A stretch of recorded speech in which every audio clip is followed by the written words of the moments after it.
Hello out there and welcome to Public Conscience. This is the anti-corruption radio program produced by the Progressive Impact Organization for Community Development, PRIMOG. PRIMOG is a civil society group with the mandate to promote good governance, participation and accountability in Nigeria. I am Chidozie Ogbonnaya and I'm with Esther Bassi. Welcome to the program. We are streaming live on Facebook at Official PRIMOG. That is, at Official PRIMOG. PRIMOG is spelled PRIMORG. On Public Conscience on Radio, we seek to evolve a corruption-free society through the amplification of corruption stories reported by our partner media organizations and drawing citizens and government attention for democratic actions against it. This program is supported by the MacArthur Foundation. Today, we will continue with a conversation we started last week on the reported conversion of seized properties under interim forfeiture and investigation as accommodation and transit scam by the Economic and Financial Crime Commission, EFCC, Department of State Security, and others. Daily Trust journalists who carried out these investigations last week revealed how hotels and residential buildings seized by EFCC are converted to use in some major cities of Nigeria by those who we are asked to secure and protect them. We will further look at the challenges associated with the management of recovered assets. So be ready to join us through the phone and text messages in the course of the conversation. The WhatsApp phone line to send your message is 09022656167. That is 09022656167. This is for message only. Please begin to send in your messages as soon as possible to 0902-265-6167. The numbers to call will be given shortly. Some Nigerians have continued to cry foul over seized assets or properties under investigation that are now being used by the EFCC. Their opinion is that those assets are not supposed to be used until final forfeiture, and that lack of legislation to manage recovered assets has been identified as major cause for worry. Do you think seized assets are properly managed? Do you also think legislation will guarantee better management and accountability of assets recovered by the federal government? Recent investigations by Daily Trust revealed that a number of buildings marked under EFCC investigation, keep-off, as well as property under interim forfeiture are used as accommodation by some EFCC operatives and those of other security formation. The investigation was carried out in Abuja, Lagos, and Kaduna and revealed that there are hundreds of properties and assets forfeited with the street value running into trillions of naira. The investigations also disclosed that seized properties under care of the anti-corruption agency are decaying and are rotting away and could get worse with time from the look of things. More so, the absence of a regulatory framework for assets management which will clearly define the law guiding management of recovered assets undermines accountability and transparency. The Federal Ministry of Justice, EFCC, ICPC, Ministry of Defense, Police, NSCDC, and NMPC are said to be keeping recovered assets worth 4 trillion naira. And barely 4 months ago, the Office of Attorney General and Federal Ministry of Justice had sent a bill for the creation of Proceeds of Crime Recovery and Management Agency to the National Assembly. And until this day, the bill is yet to become a law. For better understanding of the challenges of managing recovered assets and lack of forfeiture law, we have in the studio the president of Middle Belt Journalist Forum, Jonathan Ipa. Welcome to the program, Jonathan. It's a pleasure with the Nigerians. All right, all right. We will also have the lead director.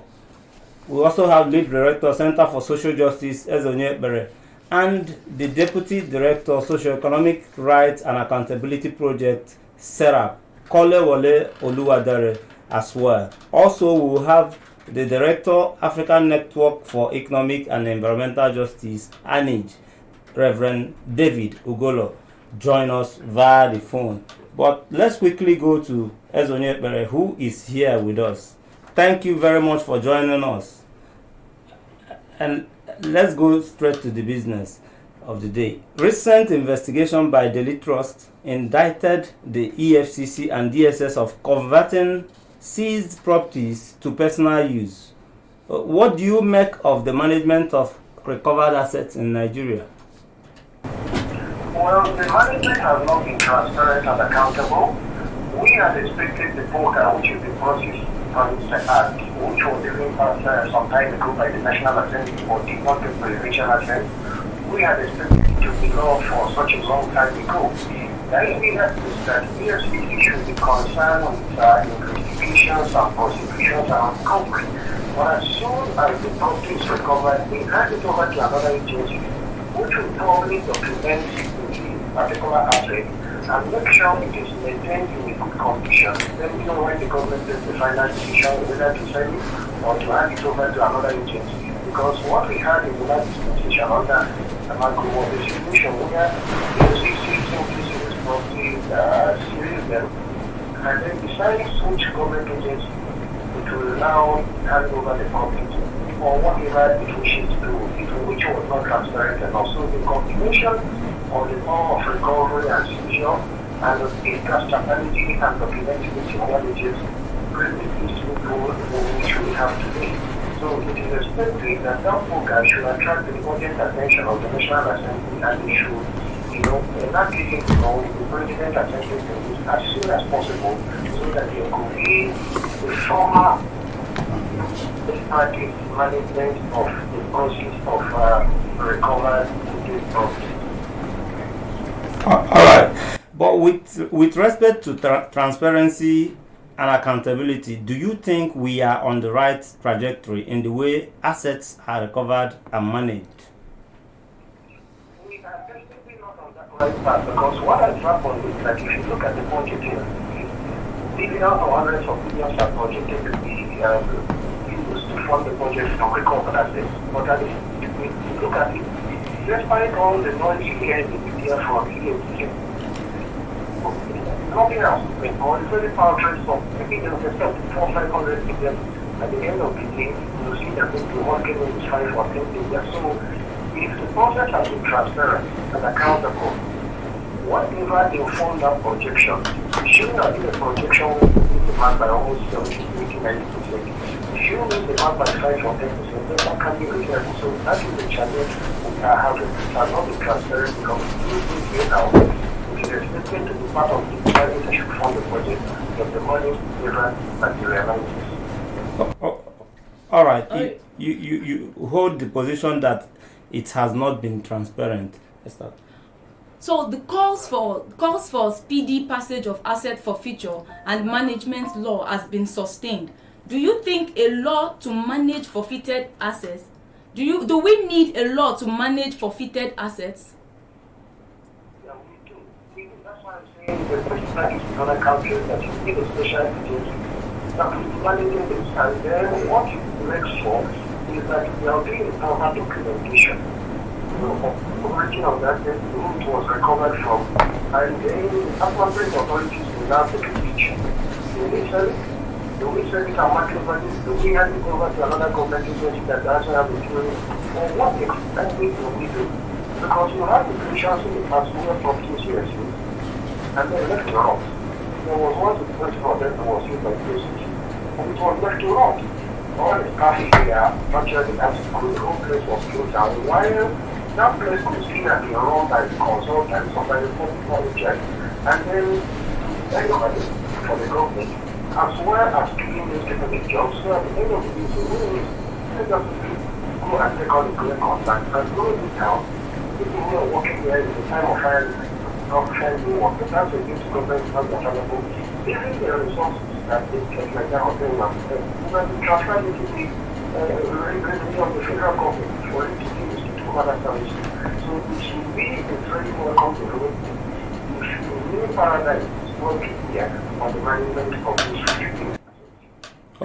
Okay, as a way of wrapping up, besides assets recovered by EFCC, what is your overall rating of management of recovered loots in Nigeria? We have a lot of them. So therefore, I don't want to focus on what we just do. All I could say is lack of transparency and accountability.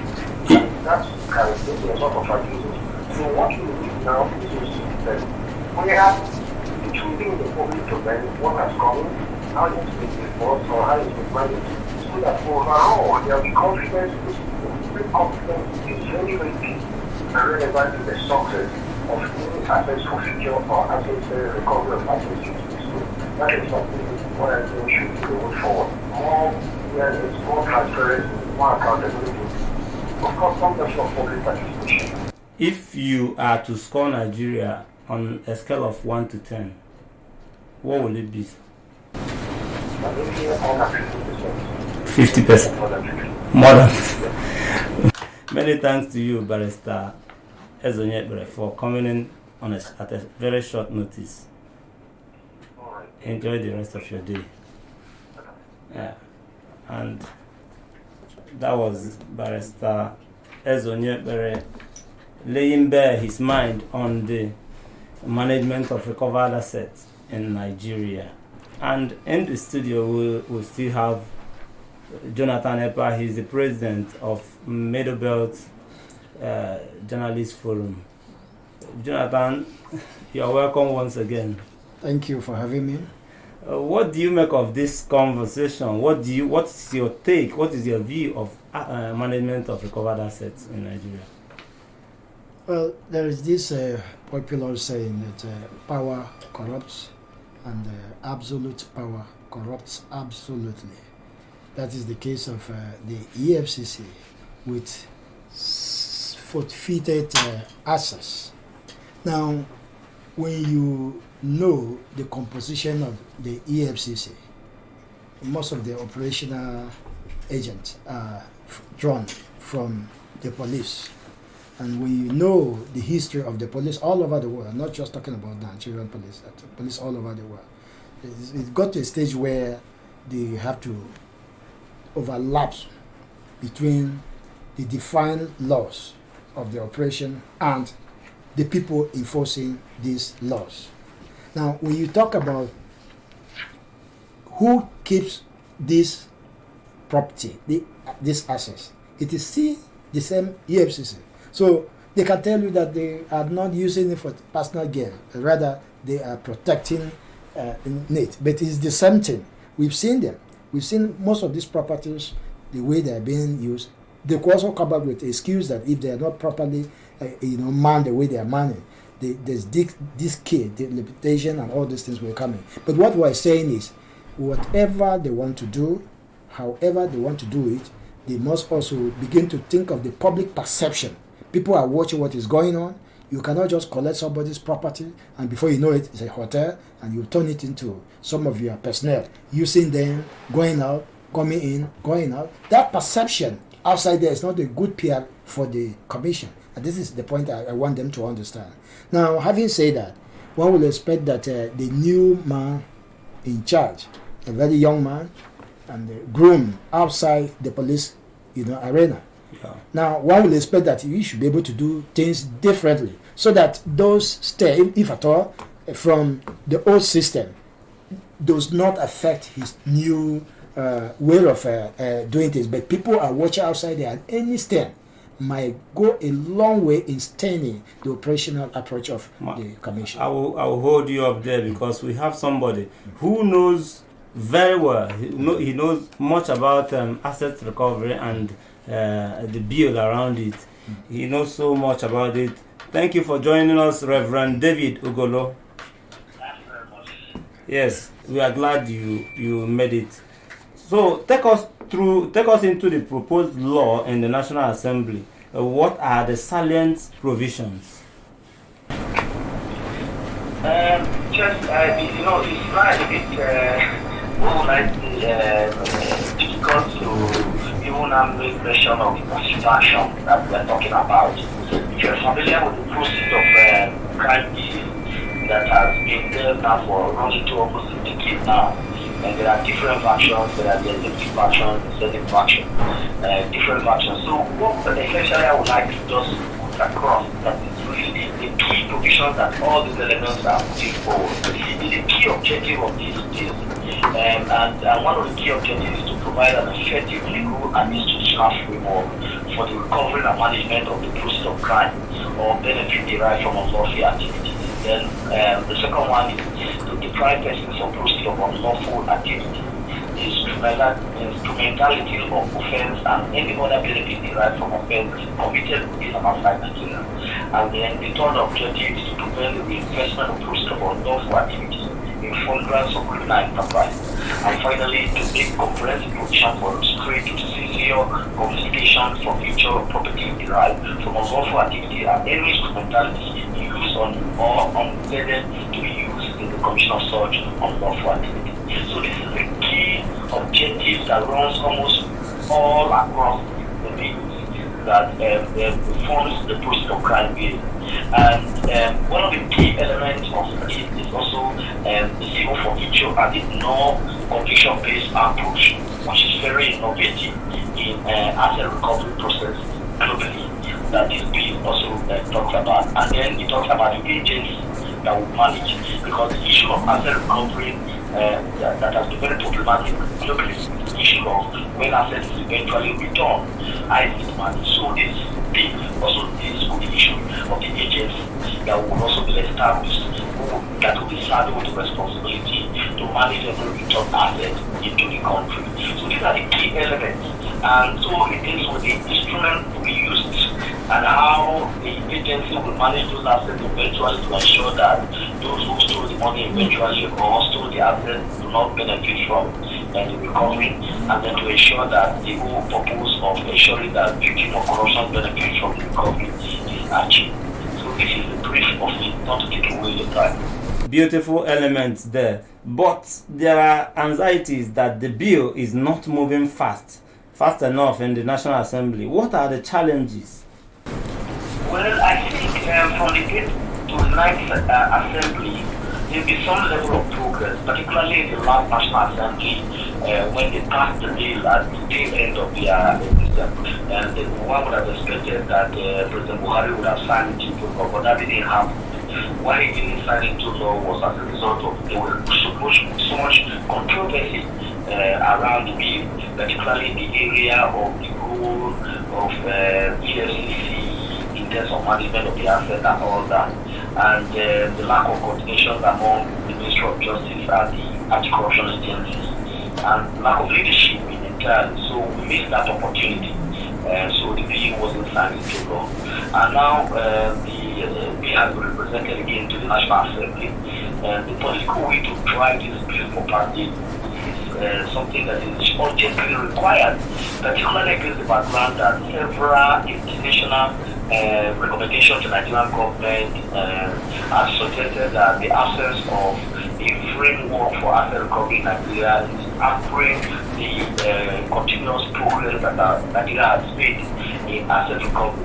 And so I would say political will be absent as we speak, and that's not very good. The Attorney General has done some work, and that is commendable, but at the same time, you require the President to play leadership role. What is even more interesting is that the National Assembly is dominated by APC government members, and APC is running the country.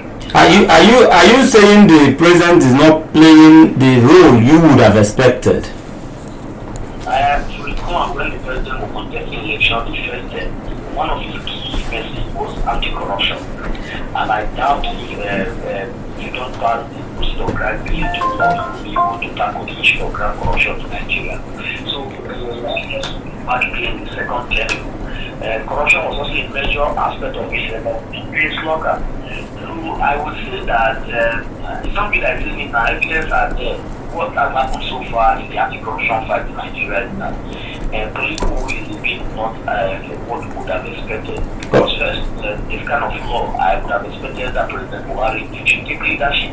Because first and foremost, it will help his government. He has done very well internationally by putting the issue of asset recovery in the global political agenda. Like for example, in all the conferences where the issue of asset recovery is being debated globally. Buhari have done very well. And if you recall, he was actually appointed as an anti-corruption champion at the continental level. All this going to be some of the work that they have done. But So he need to do. The reality in the ground is that laws that will help to achieve this goal, this lofty political agenda, are not there. The laws are not there. But how many versions of the bill do we have in the National Assembly? Well, I will not the one that we officially recognize is the executive bill that is in the National Assembly. The one that we also that came from members of the National Assembly will not say that is the one that we should be focusing on for now. But we can harmonize all. I think this whole idea why others are coming up with different bills, which is not a wrong thing in a democratic environment like Nigeria, is for the leadership of the National Assembly and the executive to come together to harmonize all these bills and the issue coming from individuals and the executive. I see the ultimate goal, because the ultimate goal is to ensure that we put in place an asset recovery architecture that will be seen as a good practice in line with the Global Forum on Asset Recovery principles, which explain very clearly that assets need to be recovered in a framework that it does not benefit those who commit the crime in the first place. But looking at the bill, sorry to cut in there. Looking at the bill properly, how much input is there on the bill from the civil society? Well, we've had a consultation with government officials on this bill. We submitted a policy brief. We have engaged the members of the National Assembly, and that's part of the work we've been doing with support from the European Union rule of We've engaged members of the National Assembly. We've done policy brief and share with the wider stakeholders, and we have also engaged the Ministry of Justice on some of the conversations, and we have also under the government partnership continue to, because it's also part of the Nigerian commitment under the open government partnership. So we will say that we have done the best we can, and we continue to sustain this campaign and advocacy with impunity to the process, with the understanding that the political leadership in the country will see the good in this bill, and then National Assembly will work closely with the President to ensure that this bill is passed into law. Okay. So, David, go ahead. While the nation is waiting for this law, there are confirmed wastage and occupation of some of these assets by those charged with the duty to take care of them. What do you think? Well, it has been very proactive in this regard, and I must commend the President as well. Because in the regulations on asset tracing and the management that they came up with in 2019, as a matter of fact, my organization, African Network for Environment and Community Justice, and EDGE, with support from the UK government, will be able to work closely with the Ministry of Justice, design a framework, and which currently I'm happy that it has been gazetted and is what is informed the recent presidential asset recovery management that was set up by the President, that brings all key stakeholders, both the anti-corruption agency and representing civil society in the presidential team to make sure that those assets are not wasted and they are sold and the money recovered and put into the government treasury to finance them. So government has put in place a proactive measure to make sure that those assets are not dissipated, and all the anti-corruption agencies are currently cooperating with this committee. All right, we must thank you very much, Reverend David Ugolo from ANAGE. Thank you for speaking on the program, and enjoy the rest of your day. Thank you. All right. Yes, if you are just joining us, you are listening to Public Conscience on radio, and this is we are talking about asset recovery and management. And in the studio here, we still have Jonathan Epa with us. Jonathan, what do you make of this conversation going on? Well, the Reverend Gentleman, Reverend David Ugolo, spoken well, but then as a journalist, I have a different perspective to what he on the same issue, but from what he's saying. We are field workers. We move around the scene of implementation of every government policies and including laws. Now, if we are talking about the law that will guide the management of recovered assets, well, Nigerians did not expect that the government of the day will have so much time delaying, talking all the hullabaloo in getting this thing law passed, having our man in charge of the Senate, our own man in charge of the Speaker, and the majority, the party having the majority in all the two chambers of the National Assembly. One would expect that also given the promise of the party and the pedigree of Mr. President before he was elected as a man of integrity, someone who would be very hard on the corruption. So we didn't expect that up to this time, this type of thing could be given an excuse. If you ask me as a journalist who has been all and out, I can tell you that the issue at stake are not encouraging. The result we're getting from the anti-corruption agencies are not encouraging. We have so many of these cases still punishment from one court to another for the past 10 years without results coming. You are disappointed that the leadership is not doing enough. Is not taking a speedy action on getting the law on board. This is what I'm saying. And who knows if it is the same? You see, politicians are the same, whether they from PDP or the APC. Today we're talking about corrupt PDP politician. That's the one they are trying most. But by the time this one leaves, you will see the next government will also come and then focus on APC corrupt people. When you are in charge, nobody see you are dirty lane. It's until when you leave the place. So what we are saying is there's so much going on in the country that nobody's talking about. We'll hold you up there, but we'll come back to that because right now we have the Deputy Director, Socioeconomic Rights and Accountability Project, SERAP, Barrister Kolawole Oluwadare. Many thanks for joining us. Besides the reported use of some properties under interim forfeiture by EFCC staff, what are other challenges of assets recovery and management of criminal assets in Nigeria? Thank you very much. I think this requires some kind of context to understand the problem.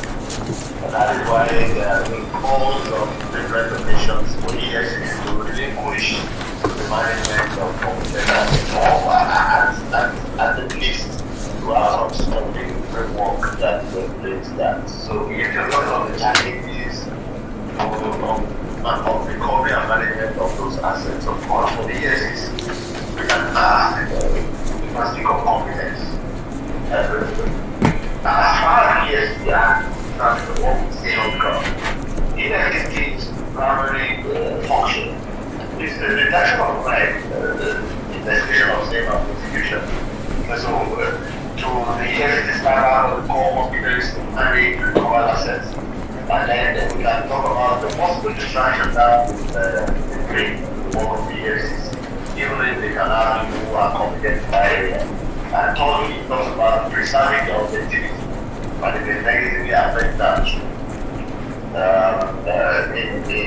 in managing the assets and doing their core work of protection, investigation, and prosecution. And that is why the things we say in the media about the reported use of those properties will come over at all in the first place. Of course, it should be with the ESCR and some of the management of those properties.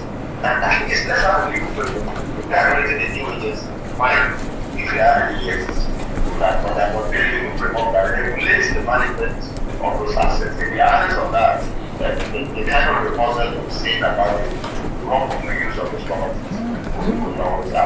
Wrongful use of these properties. You said from what you're saying, it is not within their purview to manage the asset. They can recover it. Yes, the respondents of the years as it stands. The movement is not strong enough or robust to empower them to manage that. So that's why you can see when the law is not there, you can see such reports of either misuse or wrongful use. It shouldn't be. If that is a legal framework that empowers that case or anything to our public for that matter. In the way that dealing with those matters. And this brings up a very practical challenge for instance. If you want to be legal or whatever, that has 3 or 5 reports, then we're going to take the norms. I can ask you. I'm pretty sure about the law. That's one of the problems with more. We're going to make sure that the area is well clear that it's in interesting condition. So I think it's better than that. I'm telling you, there will be a new report that scales down different things so that you know that kind of time. All right, citizens await the passage of Proceeds of Crime Recovery and Management Bill. How do you think this bill can be? How effective do you think this bill can be, sir? Yes, the bill that legal framework that I mentioned that I covered on. Yeah. Clearly spell out which agency one of government is going to handle the management of the process of crime. I think we are starting to clear that yet can recover. So the question is, can they manage? And I want to believe that the president spoke at the half and that is our concern. And what has happened with the president of the block? Again, because there are challenges. We need to be sure that the process of crime bill represents people to be. And it identifies the concept of the state in the pocket of the and the previous and the corruption to the agency in the management of the covered assets. And I'm very concerned that this law comes out in a way that is going to address those concerns. We've seen evidence in the past of law in national security. Where the vehicles hotels are regained and considered by the conditions in the past. So I really hope that we work where this Nigeria comes out and represents the view of the people. Thinking of the problem we see before now is a very good development. I really look forward to coming out to that. All right, but does SERAP have access to the records of assets and monies recovered from corrupt Nigerians, at least in the last 6 years? I have worked out there. There are access to such information. Given the use our use of the freedom of information that getting to have responses to that of their cases in relation to the president, but really in the world of television, natural issues that of all these issues because that can be added. So it is important. Actually, I think it's very easy that mentioned. About having information about how much access are being covered. And the state of those access and what about the disease that we don't get from them and how they use it. Nothing is not very training and the very important that because Nigerians, including Sarah, do not have access to information at all. And you would agree with me that this kind of information is very important in the interest of transgender and to prevent the misuse of these recovered assets. So at least the minimum, if you want to make of the schooling of the students. So to answer your question directly, Sarah does not have access to funds. SERAP does not have access. To the records. Not only Sarah, every Nigerian have access to something. It's covered by the freedom of information. All right, we must thank you very much for coming on the program this morning. Thank you so much, Barrister Kolawole. Hello. Yeah, it has been, and you just heard the voice of the Deputy Director of SERAP sharing his view on management of recovered assets there. But we will quickly get to the phone lines and open it up for our listener to join us on the phone. And we're asking you to come in with your reaction to what you've heard. How should seized properties be managed in Nigeria? And as a citizen, how worried are you about the management of recovered assets? Do you think legislation will guarantee better management and accountability of assets recovered by the federal government? We wait for your call, but remember that you can join us. You can watch this program live on Facebook at official Primorg. Primorg is spelled P-R-I-M-O-R-G. This is Public Conscience, and we are still having Jonathan Epa with us. Jonathan, thank you for your patience. It's okay. You've been following patiently. Yeah, from other people's perspective. What we are saying is there's just one lacuna, the issue of delaying in the prosecution of most of these cases. If these cases could be trashed within a very workable time, legal time, maybe a year or two, the issue of looking for who to come and manage these assets would have even come in.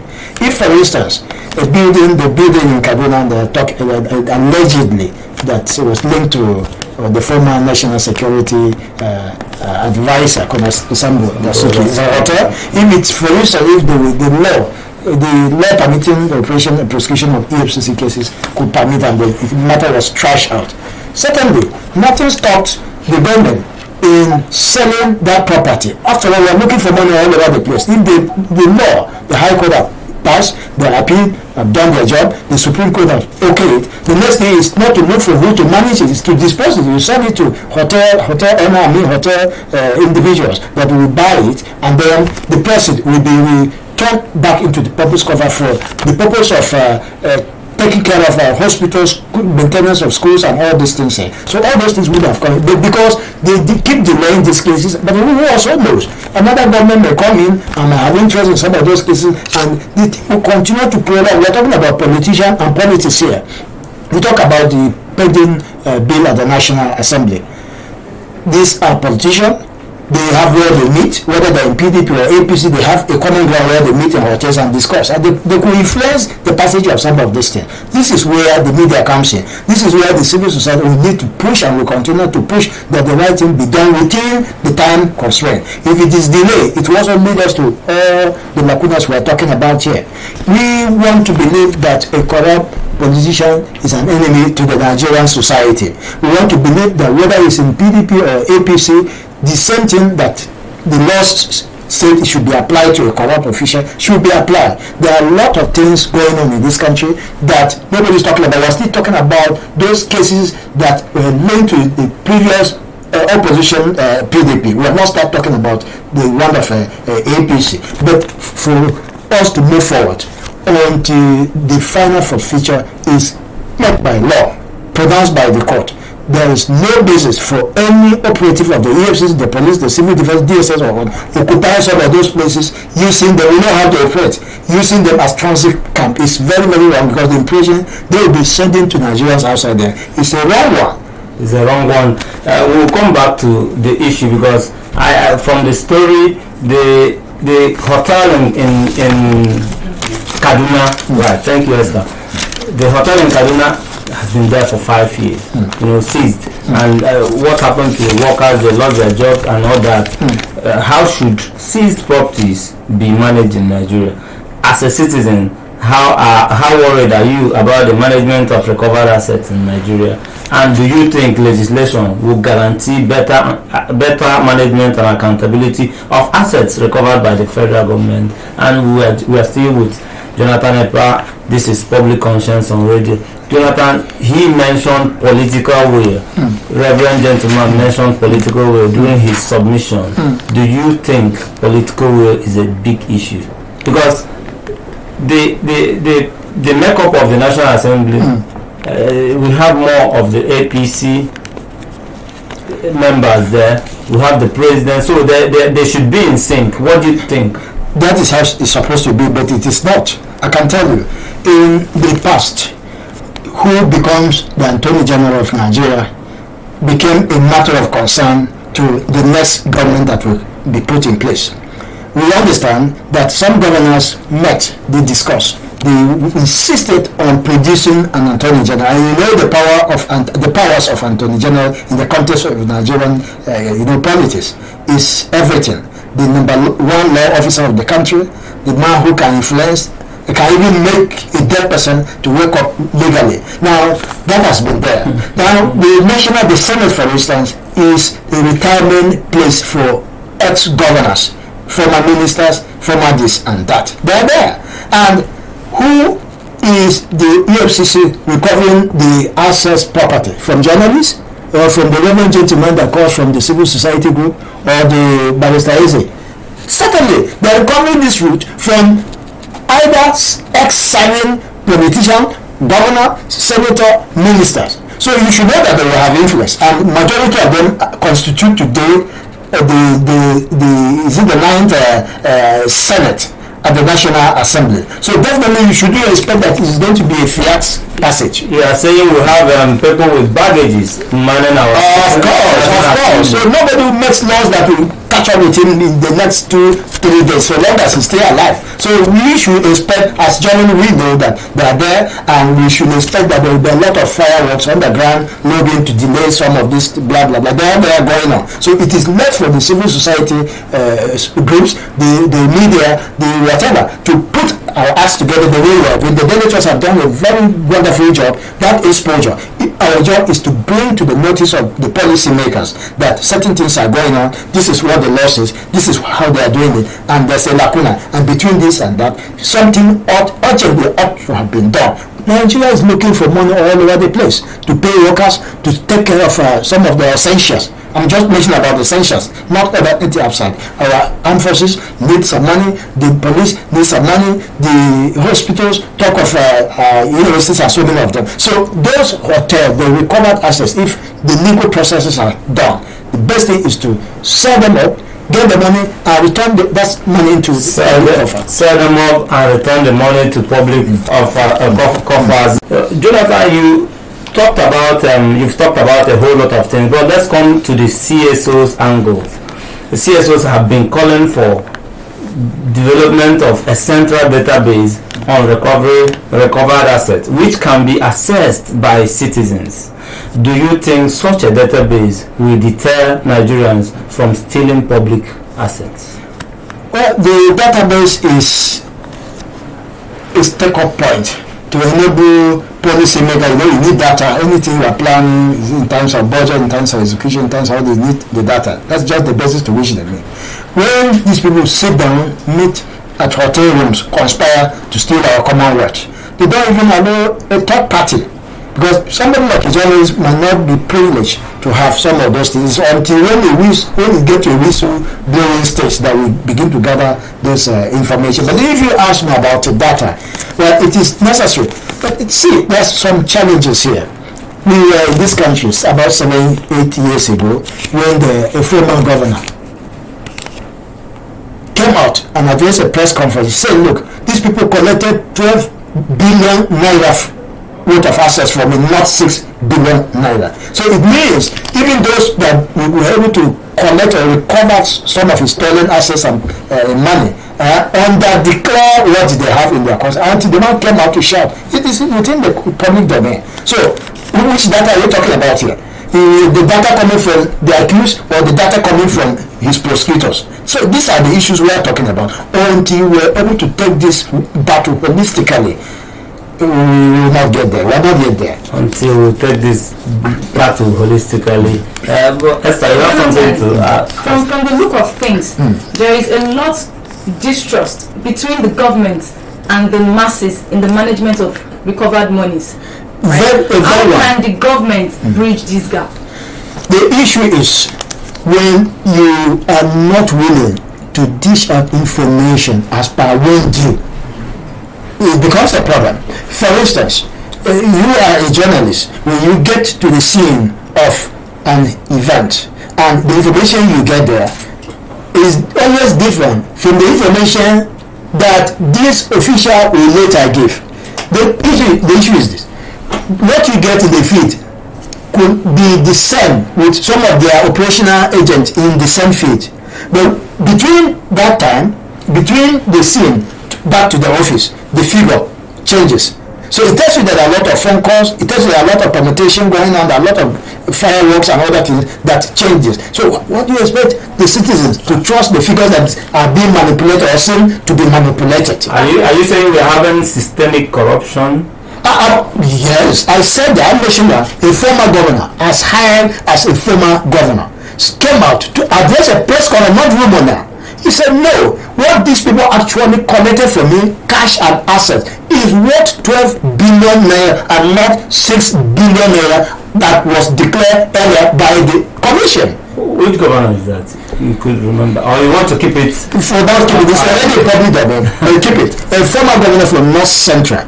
I'm so familiar to know what is happening, at least within my jurisdiction. He came out. He said, no, what they collected from me in terms of cash and assets is 12 billion, not 6 billion. These are damning they're remitted, and that's the citizens are hearing. They hear from the governors, they hear from the commission, and you expect them to believe the next statistic or data that might come out from the same people. These are the issues. Now, what we are saying is, as journalists, we owe the citizen a responsibility to give them information, the correct information, so that they know what is happening. The next is the citizen. It's left for the citizen to hold the government accountable to their promises. We expected that this government will not have difficulties in getting the bill passage, the anti-corruption amendment bill passage. We expected that the number of months or years that it will take to handle cases of such matter will not go beyond a year. Because when you look at the no-nonsense status of Mr. President before he came on board, the integrity status, his promises, especially around corruption, against corruption practice and all these things, nobody expected that. We still have some of these lacunas, abracadabra, going up and down. So these are the things. So the people you see outside there, they're not, they're very, very intelligent. They are funny, just that they are handicapped. But they, in terms of listening, gathering information, journey 1 + 2, they are there. Obviously, this is purely an unhappy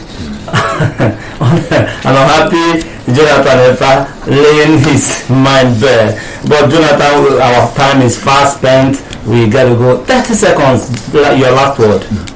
We must wake up, civil society journalists, everybody must wake up and hold the government accountable to their promises. Please visit the news page of our website, news.primorg.org. That is news.primorg.org for all the details of our reports and interviews. Visit our website, primorg.org, to get all the information about Primorg. And you can watch our videos on Primorg TV, our YouTube channel. Please subscribe to get reminders when we have a new post. Thank you so much, Jonathan Epa, the president of Middle Belt Journalists Forum, for coming on the program. Many thanks also goes to the lead director of Center for Social Justice, Barrister Ezonyekbere, and the deputy director of Socioeconomic Rights and Accountability Project, SERAP, Kolawole Oluwadere, for coming. And also we thank Reverend David Ugolo, who also joined us via the phone. He is the director, African Network for Economic and Environmental Justice, ANEJ. Thank you all for making it a day with us. Public Conscience is supported by the John D. and Catherine T. MacArthur Foundation, committed to building a more just and verdant and peaceful world. Get more information about the foundation on its website, macfarm.org. You can join us again here next week for another interesting episode of Public Conscience. And remember to follow us on our Twitter, Facebook and Instagram at Official Primorg. Remember that you can give us information or hints about Corrupt Act through our phone 09022656167 or info@primorg.org. I am Chidozie Bonaya. I am Esther Bassi. Please stay safe.